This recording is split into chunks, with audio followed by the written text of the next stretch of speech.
ওদের পরিণত তাই হবে, একে অপরকে মারতে মারতে চলে যাবে। এর উত্তর নওশাদ সিদ্দিকী আর শওকত মোল্লাই দিতে পারবে, আমরা দিতে পারবো না। ওখানে বিজেপির কোনো স্টেক নেই। নওশাদ বলছে এটা তৃণমূলের গোষ্ঠীদ্বন্দ্ব, তৃণমূলের দাবি নওশাদের দল করছে আইএসএফ। এরা দুজনই বলতে পারবে, আরাগুলো বলতে পারবে, এদেরকে জিজ্ঞেস করলে এরা বলতে পারবে। এরা আমাদের কোনো স্টেক নেই, আমাদের লোকরা এসব করে না, আমাদের লোকদের মানসিকতাও নেই। আপনি ঢিল ছুঁড়ে দেন ও ফুল দিয়ে পড়বে। কোনো একটা নির্দিষ্ট জায়গা অপরাধ দমন করা, সেটা কোনো কলকাতা পুলিশের অধীন বা ওয়েস্ট বেঙ্গল পুলিশের অধীন তার উপর নির্ভর করে না। নির্ভর করে সেখানে কত সংখ্যক পুলিশকে কাজে লাগানো হয়েছে এবং তারা কতটা দক্ষতার সঙ্গে কাজ করছে। কলকাতা পুলিশ এবং ওয়েস্ট বেঙ্গল পুলিশের মধ্যে একটাই ফারাক, কলকাতা পুলিশের কমিশনার বা ডেপুটি কমিশনার পর্যন্ত অফিসারদের ম্যাজিস্ট্রিয়াল পাওয়ার আছে, যেটা জেলাতে ডিস্ট্রিক্ট ম্যাজিস্ট্রেট বা সাব ডিভিশনাল ম্যাজিস্ট্রেটদের থাকে। তো তাহলে সে একমাত্র যে আগে যেটা 144 ধারা ছিল 163 ধারা হয়েছে, সেইগুলো জারি করার জন্য শুধুমাত্র পুলিশের লোকেরাই করতে পারবে, মানে সাধারণ প্রশাসন কোনো যেতে পারবে না। তো এতে তো অপরাধ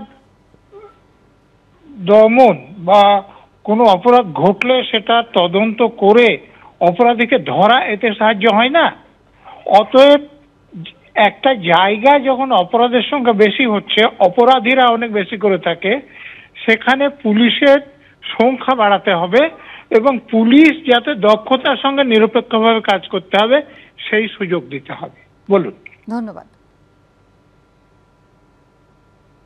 গতকালই পুলিশ কমিশনার মনোজ বর্মা তিনি গিয়েছিলেন ঘটনাস্থলে, কি বললেন দেখুন। রাত্রিবেলা 9:30 থেকে 10টার মধ্যে একজন রেজাক খান, ওনার মার্ডার হয়েছে। এটা ভাঙ্গাড় থানা থেকে, অ্যাকচুয়ালি টেকনিক্যালি উত্তর কাশীপুর পড়বে, প্রায় ভাঙ্গাড় থানা থেকে 1 কিলোমিটার দূরে। সেইগুলো তদন্ত করে পুলিশ দেখছে। এইগুলো তো ইনজুরি আর পোস্টমর্টমের পরেই এক্সাক্ট পাওয়া যাবে কীভাবে হয়েছে। ইনজুরি কিছু আমরা নোট করেছি, এখন জাস্ট ইনভেস্টিগেশন শুরু হয়েছে। এই মুহূর্তে ডিটেলস বলা মুশকিল আছে। ছিল ওর সঙ্গে, বাইকের সঙ্গে দুজন ছিল, তাদেরকে কি আপাতত এইগুলো এই মুহূর্তে বলা মুশকিল আছে।